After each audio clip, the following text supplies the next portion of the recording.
호우증 실려가 오는 파다가요, 두 눈이 딱 띈 귀신 같은 형용이 가위 누르신 분 알 거예요. 몸을 움직일 수가 없거든요. 이 친구들이 왜 나한테 러시아 말을 하지? 어떻게 대처하면 되냐? 그때 말 한번 해봐라. 재밌겠다. 귀신한테 질문 공세를 던지세요. 타임머신 안 타고도 옛날 분을 뵌 거 아닙니까?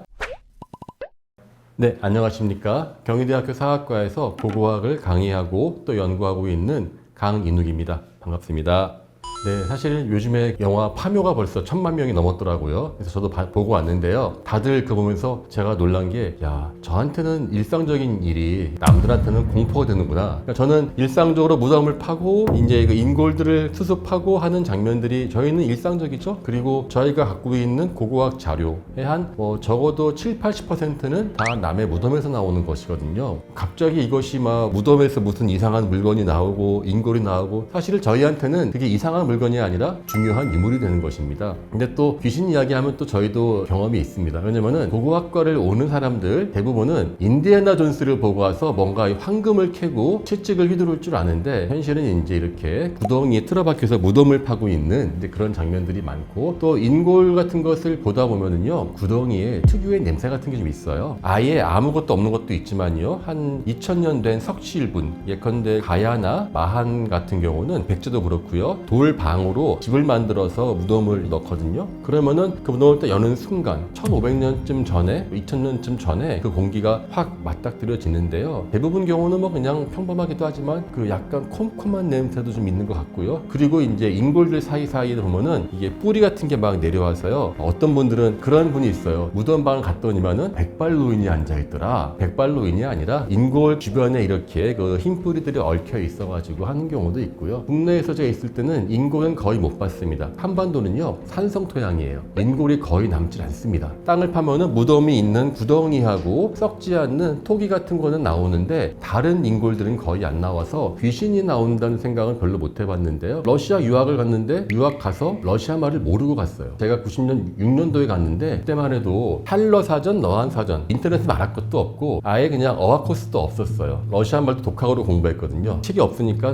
러시아 책이랑 러시아 고고학 책을 중국어로 번역한 책이 있었거든요. 그거 두 개를 비교하면서 배웠어요. 한국은 아예 없고 엄청난 스트레스였는데, 그리고 이제 3개월 뒤에 현장을 떠났죠. 6월 달에 떠나는데 그때 사건이 났죠. 귀신이 이제 나오는 사건. 이게 뭐냐면은 서부 시베리아에 있는 대평원지대에 가서 발굴을 하는데, 처음에 이제 텐트를 내리는 거였죠. 아주 큰 텐트였죠. 그게 유물창고였습니다. 해골도 함께 발굴을 했죠. 저희가 한 달 동안에 거의 무덤 40개를 발굴했는데요. 고스란히 그 방에 쌓이는데 특유의 쿰쿰한 냄새? 텐트 안에 이제 베이면서 좀 공포스러웠던 적이 있었어요. 가위를 누르니까 거기서 막 사람들이 막 나와서 저한테 말을 붙이는데, 처음에는 막 가위 누르신 분 알 거예요. 몸을 움직일 수가 없거든요. 눈은 떠 있고요. 어린 나이에 아저씨랑 손잡고 와서 막 이야기를 하는데, 이 친구들이 왜 나한테 러시아 말을 하지? 안 그래도 낮에 그렇게 막 스트레스도 받았는데, 이게 말이 안 통하면요, 현장에 있으면은 삽 가지고 와야 되는데 물통 가지고 오면 어떡합니까? 한 번 더 갔다 와야 돼요. 그 짓을 남들보다 체력적 소모가 몇 배 더 심한 것이죠. 그러다가 이제, 잠깐만, 당신들 정말 3000년 전에 인골인데 그러면은 안드로노브 문화라고 해가지고 초기 인도 유럽 인종들이 왔던 흔적이거든요. 그때 말 한번 해봐라. 재밌겠다. 그 당시에 시베리아로 러시아 사람이 온 거는 400년 전이니까 잘됐다. 그 전에 어떤 말 했을까 궁금하다. 한번 말해다오. 그러니까 그 다음부터는 이제 막 뭐라고 말을 하는데, 자기들끼리 말하더니만 사라져버렸던 기억이 나요. 첫 번째 기억이었고요. 또 한 번은 제가 알타이의 얼음공주라고 하는 아주 유명한 미이라가 있습니다. 그게 얼마 전에 무슨 TV 프로에서 알타이의 무슨 저주를 부르는 미이라라고 해가지고, 2500년 전에 원래 공주가 아니라 유목민족들의 샤먼입니다. 우리 왜 김고은 씨가 막 춤추지 않습니까? 그 김고은 씨의 굿과 상당히 유사한 일들을 했을 것 같아요. 왜냐면은 영화 보면 김고은 씨가 이렇게 숯을 불 속에서 손에서 막 바르는 장면이 나오거든요. 실제로 이 얼음공주, 얼음 샤먼의 타투가 발견됐는데, 문신이요, 숯검댕을 발라서 넣은 거예요. 잉크가 숯검댕이었던 거예요. 그분을 발굴하니까 알타이에 냉해가 나고 엄청난 지진이 나서 우리 못 산다 막 그래가지고 TV 프로에서 이제 저주가 내렸다. 진짜 지금도 인터넷상에 그 얘기가 엄청 많아요. 저주가 있을까 없을까요? 저는 없다라고 말할 수 있습니다. 왜냐면요, 제가 유학하던 내내 5년 반 있었는데요, 저희가 2층짜리 건물에 살았는데요, 제 방이 위에 있고 바로 그 밑에 방에 미이라가 있었습니다. 저주의 상징이라고 하는 얼음공주 미이라와 5년 반 동안 같이 살았거든요. 많았거든요. 유학생 알지 않습니까? 박사 논문 쓰려면 맨날 밤새고 뭐 새벽에 가고 해도 한 번도 안 나왔어요. 좀 나오시면 좋지 않을까. 저도 얼마나 그게 재밌을까 생각이 드는데 아쉽죠. 좀 오셨으면은 좀 이것저것 물어볼 게 많았거든요. 왜냐면은 알타이라는 지역은 중국과 러시아 사이에 있는 지역인데 거기에 나오는 문화들은 페르시아 계통이 많았어요. 그래서 되게 논쟁이었어요. 이분들이 서쪽 페르시아에서 온 사람들이냐 현지 몽골 계통 사람이냐. 이분은 자체는 혼혈이거든요. 한번 나와주시면 저도 한번 우리 혹시 압니까? 잘 되면 또 우리 공저자로 나올 수 있어요. 논문에. 자, 농담이고요. 우리나라는요 무덤이 아닌 곳이 없어요. 무덤에 대한 귀신에 대한 좀 편견은 조금 지나친 게 아닌가 하는 생각이 듭니다. 또 이렇게 말하면은 당신이 진짜 귀신을 안 봐서 그래 뭐 이렇게 말할 수도 있을 거예요. 사실 귀신이 없다고 저는 생각하지 않거든요. 그러니까 실제로 보면은 너무나 많은 분들이 귀신을 이야기하고 귀신이란 존재가 인간 역사에서 정말 중요한 부분입니다. 근데 없다라고 하는 것이 아니라 그것을 만약에 느끼고 괴로워한다면은 아마 고고학을 전공하기는 좀 힘들지 않을까라는 생각을 좀 해봅니다. 저는 한 가지 원칙이 귀신들은요 내 머릿속에 있는 데이터가 조합이 돼서 나온다고 생각합니다. 제가 봤었던 그 당시 지금 떠올려 보면은 제가 아예 모르는 그러한 실체가 나온 것이 아니라 제가 어딘가에서 봤었던 책에서 봤었던 고대 3000년 전에 사람들의 옷을 복원했었던 그 유목민들의 옷을 아마 그런 걸 입고 나왔던 것 같아요. 귀신을 어떻게 몰아내냐라고 많이 물어보는데요. 근데 저희가 무서운 감정을 없애는 첫 번째 방법은요 고인들에 대한 그 존중심인 것 같습니다. 저희가 이분들을 보는 거는 흥미가 아니라 과거 그분들의 삶을 알고 우리를 연구하기 위해서 한다라고 하는 그러한 마음. 그래서 사실 고고학자들도요 꼭 고사를 지냅니다. 땅을 팔 때 개토제라고 해가지고요 이것저것 놓고 고사도 지내고요. 또 실제로 인골이 나오거나 하면은 거기서도 이렇게 약간 약식으로라도 꼭 제사를 지내는 게 꼭 귀신이 나온다가 아니라 그럼으로써 제 마음이 편해지고 다시 한번 고인에 대한 저의 마음을 가다듬는 효과가 있는 것이죠. 또 중요한 거는 바로 아는 만큼 보입니다. 모르니까 귀신처럼 보이지만 알고 봤더니만 귀신이 아니다 라고 하는 경우도 꽤 있습니다. 예컨대 1946년도에 우리나라에서 해방되고 난 다음에 신라에 있는 고본을 발굴한 적이 있었어요. 고고학에서는 대한민국 최초의 발굴이다라고 이야기하는 호우총 발굴이 있는데 사실 그 당시는 대한민국도 아니고 미 군정시대였고 발굴단에 지휘하던 사람은 일본 사람이었어요. 아리미스 교육지라고. 우리나라 사람으로 갔었던 국립박물관장 김재원이라는 분은 발굴 경험이 전혀 없었어요. 배우러 갔었죠. 근데 호우총이 실려가 문을 파다가요 두 눈이 딱 띈 귀신 같은 형용이 그 안에서 발견된 거예요. 놀래가지고 이게 뭘까 했더니만은 고대 중국에 나오는 눈이 4개 달린 귀신 방상시라고 하는 귀신이 있어요. 이건 줄 안 거예요. 이게 1946년도니까 투탕카멘 발굴될 때에서 25년밖에 안 지났고 그때만 해도 과거에 대한 이해가 없으니까 미라의 저주 뭐 이런 얘기가 막 등장했던 시점이란 말이죠. 방상시가 이게 아마 도구를 막기 위해서 무덤에 넣어둔 것인 줄 알고 평생 돌아가시기 전까지도 밤에 가위 눌리면은 그 방상시에 눈이 보였다고 하는 회고록이 있었거든요. 근데 알고 봤더니만은 후대에 다시 발굴을 해서 조사를 해보니까 그분이 봤던 거는 귀신의 가면 방상시가 아니라 화살통에 맨 밑바닥에 붙이는 화살통 장식이었어요. 근데 그걸 모르니까는 귀신으로 보이는 거였죠. 자, 그렇게 해서 귀신으로 한다는 것은 아는 만큼 보이는 것도 꽤 있지 않나. 적어도 고고학자에겐 그렇습니다. 저로서는 이제 귀신이 어떻게 투치하면 되냐? 귀신한테 질문 공세를 던지세요. 당신 내 말 알아들었어요? 어떻게 알아듣죠? 아니, 난 지금 현대 러시아만 몇 세기 러시아만 되게 재밌잖아요. 저희는 고고학자는 사람을 연구하는데 얼마나 좋아요. 타임머신 안 타고도 옛날 분을 뵌 거 아닙니까? 약간 그런 식의 접근이 있으면 좀 낫지 않을까 해서 고고학자의 목적은 무덤에서 귀신을 찾는 것이 아니라 무덤에서 그 안에 누워 계신 그분 무덤을 만들었었던 사람을 찾는 것이다 라고 하는 목적을 계속 갖고 있다면은 더 이상 무섭지가 않고 흥미로운 존재가 되지 않을까 싶습니다. 사실은 무덤이란 걸 왜 만들었나부터 생각해 보세요. 무덤은 이제 네안데르탈인이나부터 나오니까 사피엔스 아마 현재 인류가 나오면서부터 무덤은 있어 왔어요. 자, 사람이 죽으면 왜 다시 땅에 묻죠? 그분들이 다시 부활된다라고 믿기 때문에 그렇습니다. 이 무덤의 키워드는 바로 부활입니다. 죽음이 이 인생의 끝이 아니라는 것입니다. 그래서 죽은 사람을 되살린다라고 하는 거는 사피엔스들의 영원한 꿈이고 숙명입니다. 그걸 어떻게 하냐면요. 사실은 저희가 지금은 누가 죽었다고 하면은 의사가 와서 이제 뭐 CPR도 하고 다양한 방법을 통해서 이 사람이 살았나 죽었나를 판단할 수 있어요. 근데 과거에는 그게 안 됐습니다. 잠깐 기절했다가 깨어났는데 주변에서 보면은 이 사람 죽었다 살아났다 하는 게 가능하죠. 물론 죽음이 무엇인지는 우리 아마 이 사피엔스는 분명히 알고 있었습니다. 왜냐면 저희는 사냥을 하기 때문에 동물들을 죽임으로써 죽음과 삶을 분명히 알고 있었겠죠. 그래서 저희가 보통 3일장, 5일장 이렇게 하는데 사실 이 푸드 자체가요 그분이 완전히 죽었는지를 확인하는 그러한 과정입니다. 그걸 중국에서는 이 용어로 경야라고 해서요 밤을 지내보는 거고요. 심지어 18세기 독일 바이마르에서는요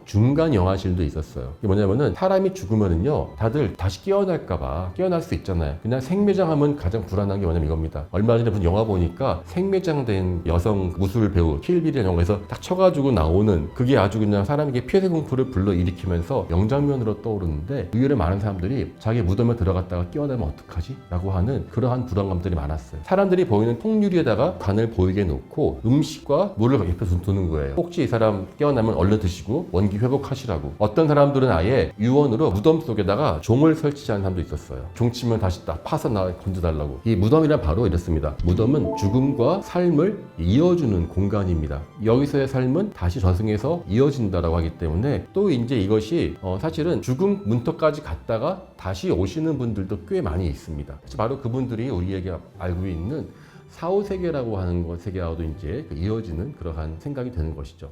그거는 정말 다양합니다. 한마디로 이야기하기에 되게 어려워요. 다만 죽음, 생사관에 대한 것은 고고학보다는 오히려 민속학에서 더 많이 다루는데요. 고고학에서 발견되는 몇 가지만 얘기 드리겠습니다. 첫 번째로는 사람이 죽은 그 상태로 저승에서도 쭉 똑같은 나이로 간다라고 생각하는 게 있어요. 우리나라 사람도 그런 게 있었죠. 어려서 싸우는 것을 두려워하지 않는다. 비슷한 풍습이 유목민들한테 있었습니다. 보통 전사들이 10대 중후반이거든요. 지금 죽으면 너는 저승 가서 똑같이 영원한 청춘으로 살 수 있다라고 하는 그러한 믿음이 있을 수가 있겠죠. 또 하나는 미러 효과예요. 거울 효과입니다. 이거 뭐냐면은 저승과 이승을 정반대로 해석하는 거예요. 몽골이나 유목민족 가면은요 제사 지내고 그 그릇을 꼭 깨요. 거기서 어디든지 성스러운 데 가면은요 그분들께 제사 지내고 뭘 분들여 반드시 부러뜨려서 놓습니다. 심지어 어떤 경우는 제사 지내고 다 불에 태우는 경우도 있죠. 반대인 거예요. 여기에서 부러뜨려서 넣어줘야지만 저쪽 가면은 온전하게 다시 나온다. 실제 보면은 우리나라도 2400년 전 청동기 시대에 우리 단유세문경이라고 하는 아주 좋은 거울이 있거든요. 아니면 석검, 비파형 동검, 청동기가요 상당수가 이렇게 깨져서 나옵니다. 그건 바로 그와 같은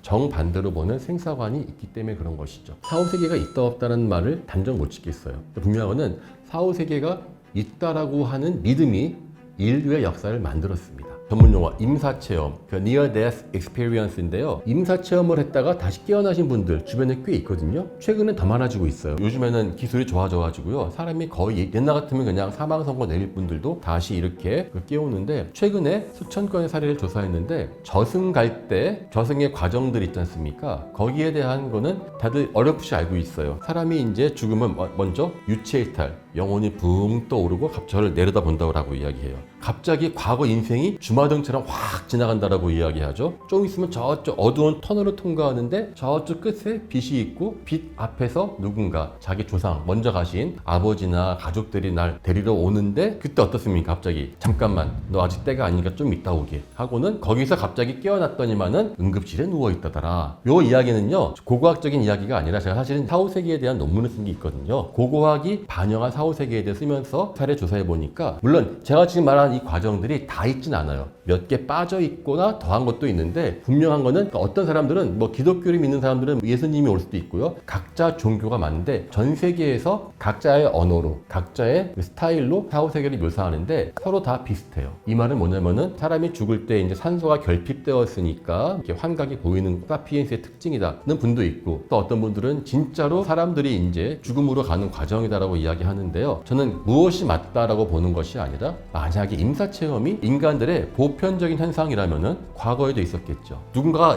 임사체험하신 분들이 다시 깨어나가지고 저승 갔더니만은 뭐 콧밭에서 뭐 누가 날 부르고 이런 거 얘기하겠죠. 자, 그럼 그것이 무엇이 됩니까? 이분들이 무덤에 만드는 무덤의 기준이 되는 것입니다. 왜? 생사관이 표현되어 있으니까. 제가 이제 그 가설을 세워가지고 한번 분석한 게 있습니다. 아주 우리나라에서 유명한 신석기시대 문화입니다. 홍산 문화라고 있어요. 약 5000년 전에 내몽골하고 만주 서쪽에서 있었던 아주 유명한 거대한 적석총을 만들었었던 신석기 시대의 문화인데요. 여기에서 그 우하량이라고 하는 유적지가 있어요. 거대한 적석총 돌로 무덤을 쌓고 그 안에 신관의 무덤이 발견되었는데 이 사람 몸에서 엄청나게 많은 옥으로 만든 물건들이 나왔는데요. 가장 많은 게 나비, 그리고 구름 속을 헤엄치는 나비, 또 번데기 있죠, 애벌레, 그리고 유충 같은 게 발견됐어요. 그리고 C자형으로 된 옥, 고곡이라고 우리 이야기하죠. 근데 한국 고곡은 작은데 이건 아주 큰 고곡이 나왔어요. 이것이 무엇이냐? 학계에서는 다 해석이 분분했었죠. 다만 고곡은 태아가 어머님 모패 속에 있는 것 같은 모양이니까 다시 부활을 의미하는 것이다. 저는 이게 분명히 이 고대인들의 사후세계에 대한 생각을 의미하는 것이다 라고 생각을 하고 자료를 보니까 아주 흥미로운 자료를 발견했어요. 미국의 이븐 알렉산더라는 사람인데 이 사람이 이제 신경과 의사예요. 이 사람이 실제 임사체험을 한 거예요. 뇌척 수염에 걸려가지고 며칠 동안 죽었다 살아났거든요. 근데 이 사람은 거기에서 수많은 경험들을 하고 자세하게 써냈는데 이제 거기에서 분명한 영혼이 나비처럼 피어올랐다고 되어 있었거든요. 수많은 역사 회계 기록에서요. 그리스에 있죠. 여신 푸시케 나비예요. 저희도 보면은 영혼이 나비처럼 피어오른다는 그런 게 생각이 상당히 많아요. 유체이탈하는 과정이 나비라는 것을 묘사된 것이 아니냐. 그렇다면은 이 사람의 신관에 모여져 있는 애벌레부터 시작해서 번데기가 돼서 나비가 돼서 하늘로 날아가서 구름 속에 나비가 있는 것으로 이게 모든 게 마무리되거든요. 아마 임사체험의 과정이라는 것이 사후세계라고 하는 모습으로 표현되었을 것이다는 것을 제가 한번 보여준 적이 있습니다. 또 다른 예가 고금벽화예요. 고구려 고금벽화 하면은 고구려인들의 아주 응원한 기상을 느낄 수 있지만 동시에 벽화는 컴컴한 무덤 속에 있는 거예요. 돌아가신 분의 사후세계를 위해 만들어 놓은 생사관이 들어가 있는 것입니다. 사후세계, 저는 모릅니다. 사후세계를 알 때쯤 되면은 그것을 여러분들에게 말씀 못 드릴 것 같아서 아쉬워요. 하지만 분명한 거는 사후세계에 대한 믿음은 전 세계에 보편적이고 우리가 알고 있는 수많은 무덤 자료로 남았다라고 말할 수 있습니다.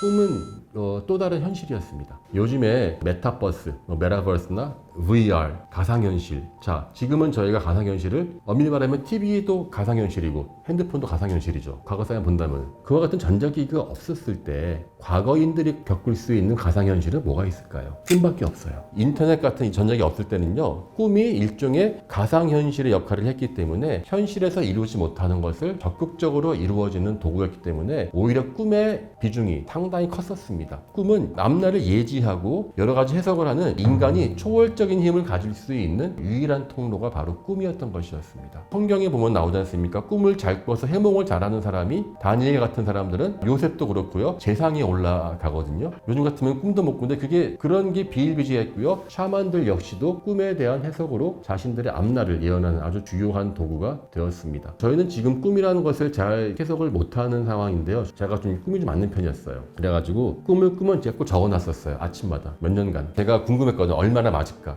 맞는 것도 있긴 있어요. 근데 대부분은 안 맞더라고요. 저희는 지금은 더 많은 정보들을 받아들일 수 있기 때문에 과거 같진 않았다. 하지만 지금 우리가 무덤 속에서 보이고 있는 수많은 물건들 아마 그들의 꿈에서 영감받은 것들이 있었을 것이고 꿈은 인간 인류 활동의 아주 중요한 부분 중에 하나였다는 것입니다. 저는 이렇게 말하고 싶어요. 저희가 지금 너무나 많은 디지털 전자기기에 노출되어 있거든요. 근데 한번 이런 거 완벽하게 끊고 한번 시골에서 살아보세요. 그러면은 길가의 풀소리, 별 하나하나 정말로 민감하게 다가옵니다. 그거는 제가 현장에서 발굴을 해봐서 느끼는 거거든요. 심지어 저도 되게 둔한 사람인데 불구하고 비가 오는 것도 맞춰요. 바람 자체가 습기를 머금는 게 확 불거든요. 비 올 것 같다. 샤만이 된 것 같죠. 그리고 꿈도 보면은 평소에 생각을 하고 있었는데 해결이 안 된 것이 제 느낌이 그렇습니다. 자면서 그 문제가 풀려가지고 꿈에서 보여주는 경우. 저는 제 꿈이 뭐가 제일 잘 맞냐면요. 낮에 땅 파다가 뭐 유물을 발견했거든요. 근데 그걸 내가 도저히 못 찾겠어요. 어디서 본 것 같은데. 막 하고 있다 잠들면 꿈속에서 제가 제 방에서 책을 펴서 그 책을 페이지 넘기는 경우. 그거는 제가 정말 많이 꿨어요. 또 박사 논문 쓸 때도 이거 어디서 봤는데 근데 요즘엔 그걸 누가 해줍니까? 검색에 다 해줍니다. 그러니까 갈수록 꿈의 자리가 적어지고 있는 거겠죠. 네.